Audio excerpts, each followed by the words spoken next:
Hey everyone, in this quick tutorial, I'll show you step by step how to add a poll to your Instagram story.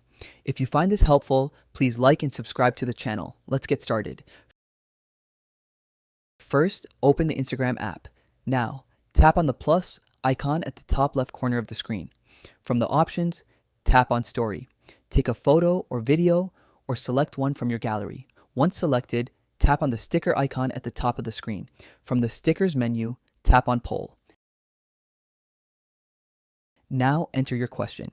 For example, I will ask who will win, Captain America or Iron Man?